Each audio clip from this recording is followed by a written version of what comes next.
Welcome to the Reboot Chronicles, connecting you to the world's top leaders and CEOs rebooting their organizations and themselves with revealing stories to help you prosper in unprecedented times.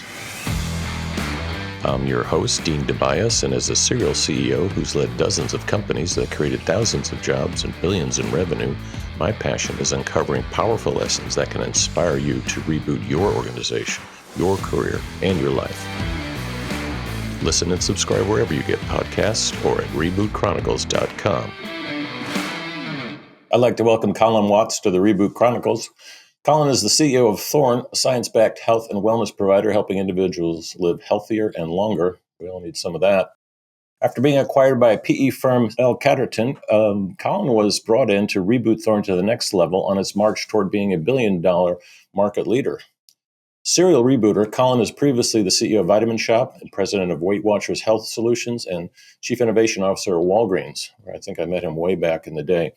Fastest growing company in the clinical supplement sector, Thorne is trusted by over 5 million consumers, almost 50,000 healthcare professionals, 100,000 sports teams, and thousands of athletes, of course, and is also the official sports performance nutritional partner of the UFC. Colin, it's good to see you.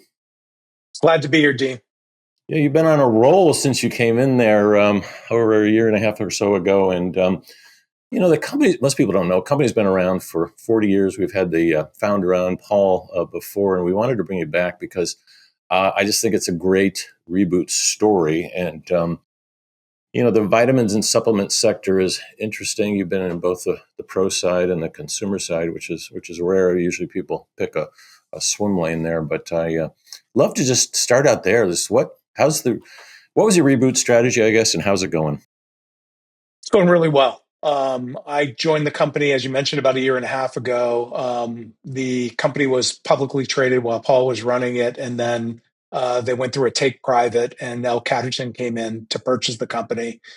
You may know L Catterton, some people don't, but it's one of the largest mid-market PE firms that focuses solely on consumer brands. So they've been Peloton, Honest Company, a bunch of those types of businesses. This is just a perfect good to great story, Dean.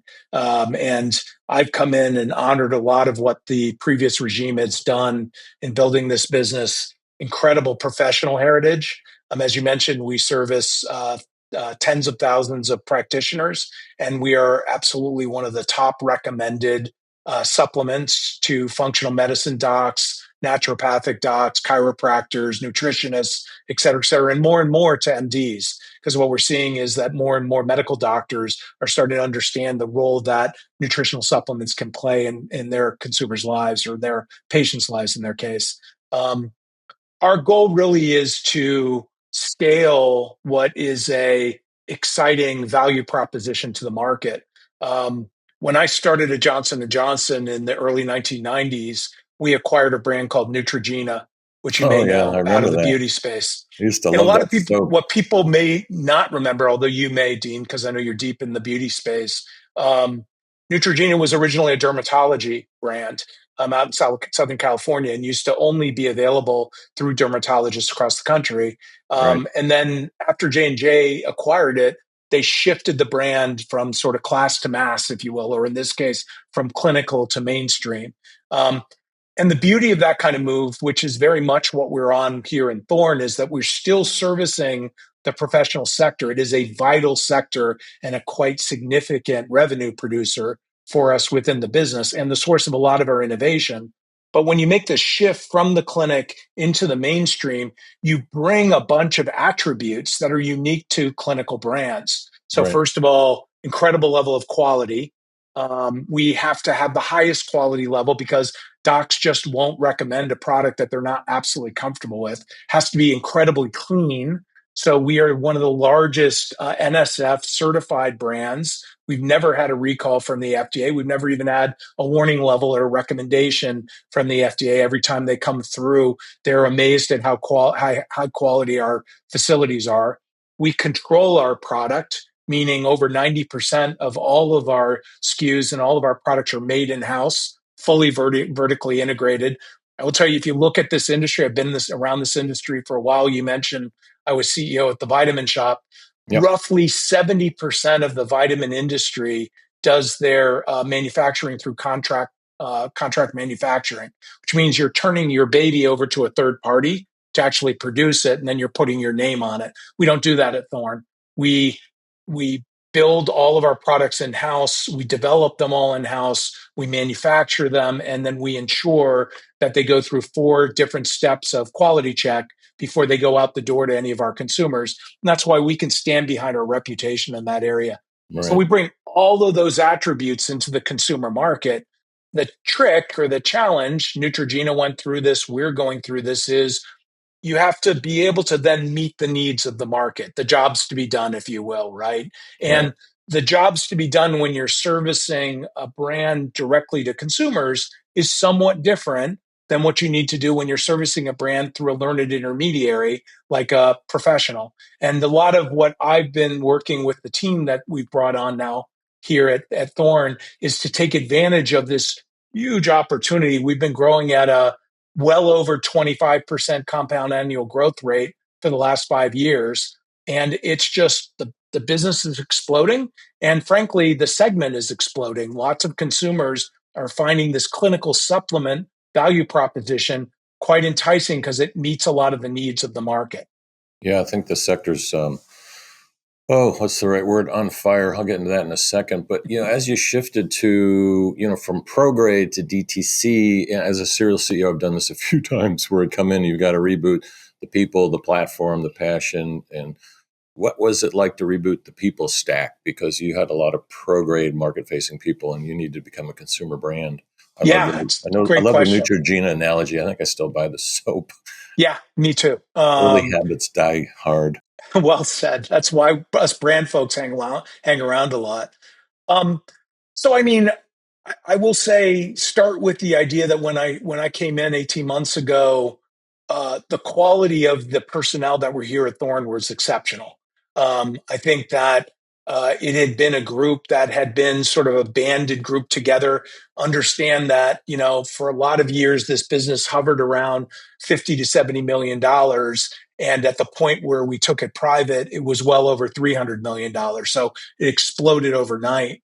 Right. The trick, I think, when you make this kind of a pivot is not to forget your pro roots. So it's very important. In fact, we have more people in our R&D department than we have in our marketing department.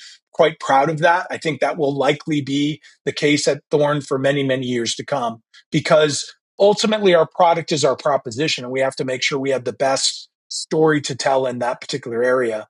What we are doing, though, in terms of the people side, is we've brought in folks who've gotten a chance to work, particularly in the e-commerce space, and have been able to understand how to utilize data, how to utilize the appropriate channels, social media channels, e-commerce channels. We've also got partners as we go to market to ensure that we're presenting the brand in the best possible light, getting our pricing right, getting our our fulfillment right. All those pieces need to line up if you're going to really take this jump to be able to not just be a professional brand, but also be a world-class consumer brand. Yeah, I love that. The this is my ski week in Vail this week, so everyone out, everyone's taking supplements and vitamins and the pellet now, and what the heck is going on? Let's start. Yeah, I Let's mean, start look, with Dean, let's start with the often talked about pellet. Most people don't know what that is, but yeah, there's a lot of just different yeah, people taking different products that are out there, and there's a lot of interesting dynamics that are going on behind it too, Dean. The um, Most of my career, I've been working in this wellness space for probably 30 years from different angles, right? Different, as you pointed out, different types of companies, but all in and around the consumer wellness space. right. Historically, I was trained to focus a lot on boomers because the boomers were really moving the market. And interestingly, when boomers bought supplements, and I'm assuming you may be skiing with a few boomers out there, Dean. Um, I've got all the they're categories, and they're all There you taking them. go. So what you see with boomers is they're very focused on prevention, right? They think of supplements as something it's kind of a side hustle. It helps them to supplement what they're eating. It helps them to supplement what they're doing for their fitness. And when you talk to them, a lot of the focus is, I know I'm getting older. I want to get older as healthy as I possibly can, right? I want to be It's a good able to take. live my senior life in a very positive way. they're still a very important part of this company and this brand and of this sector. But what we're seeing is a new wave. And this new wave started about in this sector about 7 or 8 years ago. And that's the millennials and the Gen Z. They are now spending more out of their wallet against the supplement category than the boomers were, right? Which is boomers were spending a colossal amount of money on supplements and on wellness, and the Gen Z and that folks. And I've got 3 daughters who are Gen Z, and when we do our research, and then I go home and do my father research, they reinforce the same thing, which is they're not thinking about this as a prevention category anymore. They're thinking about this as a performance category, and so there's some great brands that have emerged over the last several years, including Thorne, some in the green space, some in Right. the hydration space, a lot in the sports nutrition space, some in the actual like nootropic space. But what they all have in common is they're not promising you benefits 10 years from now or 20 years from now. They're promising you benefits today. And what they're doing basically is they're tying into the places where we have gaps in our portfolio of products that we can take. They're not medicines, obviously, but Right. like areas like sleep, areas like energy, areas like brain performance, right? And being able to be sharp in high cognitive skills. These are things that today's consumer is actively seeking solutions on. Bringing it back to Thorne, one of the beauties, and I think one of the reasons we're winning in a lot of those areas is because our quality story is unparalleled. Anybody who has done any work with Thorne, all the athletes that use Thorne, they say the thing we love the most about you is your quality story is amazing. Our science story, we back up all of the products. We have 350 SKUs, Dean, in the market. We have 130 individual formulas. We're launching them. This year will be our biggest innovation year in this area. But one of the things about our science is we back it all up. You can go to our website and you can see exactly what are the medical studies that have been done to be able to hit Yep. these products in the market. So the reason that you're seeing all this usage when you're out on the slopes is because I think people are starting more and more to recognize that there's power in this category that has been historically lacked understanding. We can get into this, but in large part, it's because it's been a very confusing category to shop, and it's been a very difficult category to verify quality in the past. And I'm happy to Exactly. chat a little bit about those points as well. Yeah, it's one of the things I liked about you guys is way back when is you don't use the co-packers and all the startups that that I'm working with. Health, beauty, wellness. There's so many. I love there's so many new companies that are allowed to come in, Me clean and too. green, women led, minority led, but they're all using co-packers, and a lot of the co-packers are the same. So I get how you're differentiating because it's very different.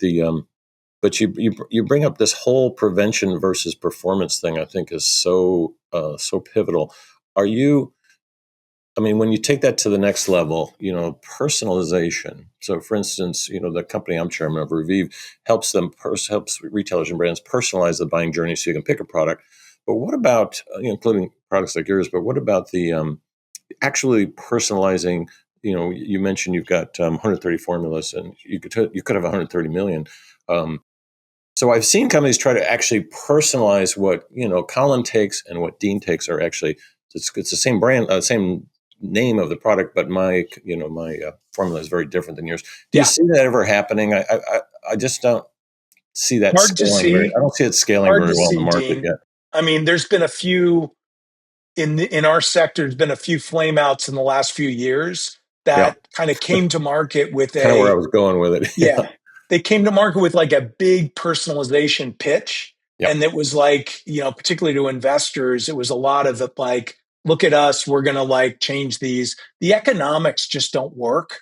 I've agreed. seen Yeah, companies try to do it. Maybe they will someday, but it's hard to imagine that we can get to a point where you can actually change the pill, if you will, for an N of one. It's hard to do. What we are seeing though, and we're already seeing it happen organically in the market without us leaning in with AI and some of the other plans that we have moving forward, is think of it as like creating a playlist on your iPod or on your iPhone, right? what we're seeing in the supplement space is people are creating custom stacks, Yep. right? So you might put a multivitamin that's age appropriate for you. And then let's say you have a sleep issue and you're trying to get better sleep. You might put magnesium bisglycinate on top of that. Maybe you want to wake up in the morning and you want to have a sense of energy. You might take our ginseng plus and you add that in.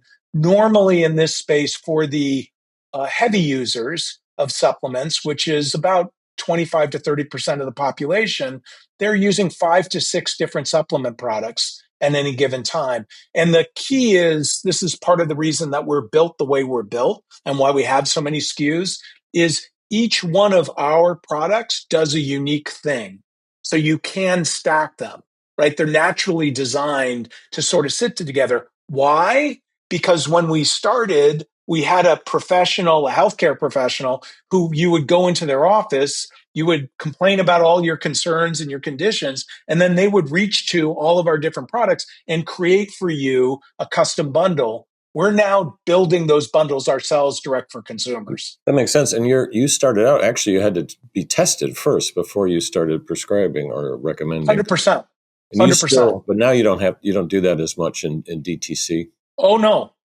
There's a lot of testing. There is. So okay. we have our own test kits that we offer on our website. And for folks that come in who have questions about gut health, gut health's a very complex condition. There's a lot of different reasons why you might have gut health. There's also lots of different versions of gut health. There's upper gut health, lower gut health, all the different pieces. The best way we can help you as a consumer is to help understand you better, diagnose you, if you will, a bit. Sometimes nowadays, more and more people are coming to our website and they've already done testing, right? They've already got a sense for what they're doing. And what we're developing is we're developing the ability to service those people quite directly and quite in a sort of precision science way. It's why I've got such a big R&D team, Dean, is because I need to have medical affairs professionals. I need to have computational biologist professionals, because the data that we're all sitting on right now around personal health is more than we've ever seen in our history. People need a place like Thorne that they can trust to help them to sort through some of those types of issues. Yeah, I just had the head of Vanderbilt University on it. AI is totally transforming how they're doing some brilliant work there. Brilliant work there. What are you excited about? What's your pipeline look like? When you look at the growth and innovation side? Two questions. Let's do the pipeline first, and then let's talk about the market challenges. Sure. Well, we talked a little bit about this shift from pro to consumer. I think one of the things that we realize we've been lagging because of our heritage is sort of a more consumer-friendly approach to how you can get Thorne. Yeah. So, for example, we don't have the most innovative packaging in the market. And so one of the things you're going to see even this year is you're going to see us very white. Yeah, exactly. White bottle. Exactly. So you're going to see us coming to market with, some new forms, some new packaging. We're going to fit into your lifestyle better, right? And we've been hearing from our consumer market for years that they were looking for some of these benefits. We're playing catch up a little bit in that area, honestly, but it's low hanging fruit for us. We're excited about, products that are really propelling the industry and driving category expansion. A good example, going back to our sports nutrition conversation, is what's going on in creatine right now. Creatine is one of these. We're going to be talking, Dean, about creatine for the next 50 years. Creatine is, first of all, one of the safest products that are out in the market. We naturally produce creatine in our bodies, and we get some creatine through nutrition. But as people have been studying creatine, they're starting to realize that it's much more than just muscle building, which is how it's historically been used. It's actually got potential cognitive properties, potential cardio properties. And what we see is opportunities to take our pretty leadership position right now in the cleanest creatine you can get in the market, and then build from that position moving forward. You're going to see that happen more and more on platforms. I brought in a new head of R&D that I'd worked with in the past. And there's this, you've seen it, I'm sure, in your career, there's this concept of product to platform innovation. Yes. Same thing happens Great in point. our market, right? You go from a individual product that's doing well and you take it up to the platform level of the condition that people are seeking to treat. And then you build out the products around that approach. Yeah. Makes a lot of sense. The what's going on with the FDA? They always ignore these categories. Should we care? I mean, should they be rating all this stuff? A lot of people, like you mentioned, a lot of people are taking the wrong supplements. So we all know that. That is true. That is true. Look, I think Thorne welcomes a appropriate level of regulation into the market, right? The more that we continue to take out bad actors in Yeah, the if anything, supplement space, you guys will rise to the top. 100%, 100%.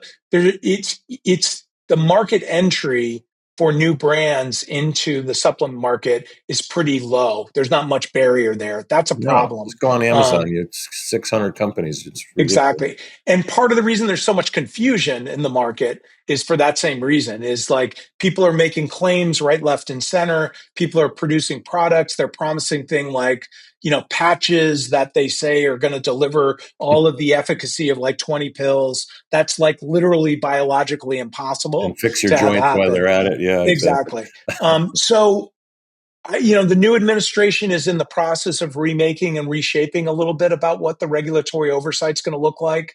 I think most of us who have been in the supplement industry for years would say we've had a healthy relationship with the FDA. We Yep. wish the FDA had more resources, to be honest, so that they could do a little bit more of bird dogging the bad actors in the market as well. In general, though, what's important is these are natural products. These are Right. products that do not have intellectual property. You can't apply a drug standard to supplements because if you were to do that, you would basically wipe out the entire industry because in order to make a drug standard work, you need hundreds of millions of dollars of R&D and clinical studies to make sure they're there. So first and foremost, we focus on safety. Got to make sure that we're doing no harm to anybody. And then secondarily, we've got to have appropriate claims that back up the efficacy of the product. That's the standard we set at Thorne time and time again. Wish that more people in the industry would do the same. Yeah, most of the people I talk to, they just want more specificity on the ingredient that's in there. Does this weird, root really help me, my sinuses or whatever, some weird Correct. random thing. So it's not so much the regulation as the specificity about is any of this having an impact? And yeah, I don't think that's going to be solved anytime soon. It And isn't, though. I will say, Dean, folks like you and others, like in the podcast arena right now, yeah, folks like Peter Attia, Andrew Huberman, I could name Rhonda Patrick, yeah, they are educating the consumers that want to know the most in an incredibly positive way. And I think, we've had relationships with a lot of these guys and we continue to build those relationships. I'm happy to see new channels of understanding open up for consumers because the consumers that really want to work in the supplement area and handle wellness, they go and find those authoritative voices. We'd like Thorne to be one of those authoritative voices as well.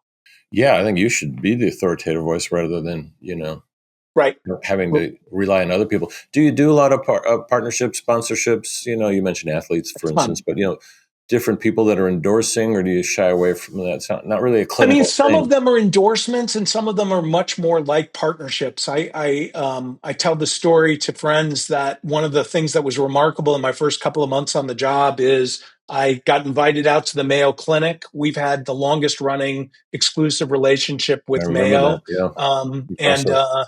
they, the stories that have been told about the work that we have done, clinical studies, new product development, et cetera, with Mayo really has helped our brand, but helped them quite a bit as well. And then, like a few weeks later, I was out in Las Vegas meeting the CEO of the UFC because we are the exclusive supplement at the UFC. What's interesting on the UFC front, and this is true with all of our sports relationship, was they had a problem with adulterated products getting into their athletes. And so they would have fighters coming in from around the world to show up for a big event, and then they would test them because they have a very strict They don't policy pass. about testing, Yep. and they'd fail. And Yeah. they'd fail because they took a product that they thought was clean and they couldn't trust it. So 8 years ago, their top nutritionist and head fitness trainer out of their performance institute came to Thorne and said, would you guys be willing to be our partner? We will take all of the other supplements out of the mix, and we will tell our athletes and our trainers they can only use Thorne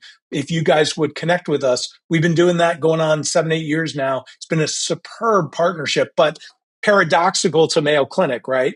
I mean, Yeah. UFC and Mayo Clinic are not Fair enough. always bed buddies. I was visualizing a UFC fight at the Mayo Clinic when you were talking. Would be an interesting thing to do. I kind of like it. We'll do an episode of Mayo. That's not necessarily the most mainstream group. The sports teams, there's a broader audience. So it seems like that's a nice rub off effect from a consumer marketing point of view. What's the main takeaway consumers should know about? What should they really be doing to take care of their health when they look at this space? Yeah, it's a great question. Well, so I start with you need to know yourself. And more and more what we're seeing is you grew up in an era where the white coat folks kind of took care of us, and we went into the doctor and we said, please make sure I take care. Right. More and more that part of the healthcare industry is becoming the sick care industry, not the healthy industry. And so what I say to people is you can't start too young, and you need to start to look at your genetics, look at your family history, look at what you're finding to be challenges in your life. Understand that we are what we eat. So your nutrition makes a huge difference. To a certain extent, we are how much we work out. So your fitness makes a huge difference. More and more, we're learning that cognitive health is also something you have to pay attention to from an early basis. And then what I would say is, once you've got a pretty good sense for who you are, and if you need help, by the way, come to thorne.com. We've got some diagnostics that we can help you with. Once you've got that handle, there are some remarkably good and very safe products in our category and frankly from other areas that can make a big difference in improving your quality of life. They are healthy products. These are products that make a difference, but they are not like the traditional healthcare products. These are not drugs, and you can use them quite safely for years as you move through it. What we find is that the satisfaction level for people who take the step and get more and more into the wellness area is huge. And it goes to areas like beauty from within. It goes to areas like even sexual functionality, other pieces like that. We just launched an incredible advanced testosterone product that's hitting the market as we speak. It's amazing for guys like you and me, Dean. I would strongly recommend it. It's really tremendous. And is that what type of supplement is that? It's a testosterone inducing product. It's basically a stack of ingredients that basically help your body produce more testosterone. No, I meant is it an injectable or a pellet or it's a pill. Oh, it's a pellet. It's a capsule. Everyone's raging on all these and other things. Anyway, it's interesting. The other trend I've been seeing is just even a friend of mine at Vail's just opened up a wellness clinic. It's like more of those are being opened than doctors' offices these days. Totally right. I don't know if that's the right thing for the country, but it's a good thing because it moves from, as you said, from the prevention. I did some to work performance. like a lot of years ago, Dean. I did some work with Clay Christensen, the professor out of Harvard, who did a lot of the disruptive innovation. He wrote a book about this concept of like the democratization of health and healthcare, and basically his core premise was, we have started with this notion of everything has to be centralized, and like the highest area is the doctor's office or the hospital. But increasingly, this is becoming something that has gone more retail or has gone more consumer. Yep. And sometimes there's problems with that. But in many cases, frankly, there's wonderful innovation that comes out of that. So I do think we're going to see more and more of that coming forward. Yeah, it's good to see. Thanks, Colin. Really appreciate you being on. I bet you've got a lot of arrows in your back, reboot stories, as we call them. Anything you want to share? One of your biggest challenges you've gone through? Yeah. I mean, look, I get calls all the time from executives that are trying to figure out how to handle the next chapter of their career. I spent the first 15 years of my career at Johnson & Johnson, and it was a real blue chip experience. I came up through brand management, eventually became their operating company president for a couple of their divisions. And it was a great experience. I learned so much at J&J. But around the age of like 42, I realized that I needed to like go out and explore what the Australians call a walkabout, right? Yep. So if you look at my career path, I went down to Campbell's Soup. I then left Campbell's Soup and went out to Walgreens to be their chief innovation officer. I ended up at Weight Watchers after that for a period of time. But at the time I got into my 50s, I landed on my feet as a CEO of one of the largest retailers in the wellness space, the Vitamin Shop. And what was important for me was to always think about new chapters in my career. And so my reboot, if I think of it as a reboot, is like, don't let yourself get sold into a rut. Don't let yourself like, hey, he can only be a specialist in this area. Right. Frankly, I did retail, I did services, I did product, and now I'm in the best company I've ever gotten a chance to work for. So I've enjoyed the entire ride. Yeah. Yeah. Many people have that. We call that a swim lane crisis, where you, and I actually think it's the best place to be when you want to reboot yourself. You need to look at it every year or so and kind of figure out all the different things that makes you happy, where you can make money, where you can make an impact. And, it's not always at the same company. With a lot of our Kellogg students, we teach them to do always have a couple of gigs going on, because you can't find your perfect purpose every day at a job. Rather than switching jobs over and over, it's like figure out how to be happy where you are. But it's a great journey. Really appreciate your story, Colin. Thank you. Appreciate you having me here. You got it. You've been listening to Colin Watts. This is Dean Tobias with the Reboot Chronicles. Listen, subscribe wherever you get your podcasts, or at rebootchronicles.com.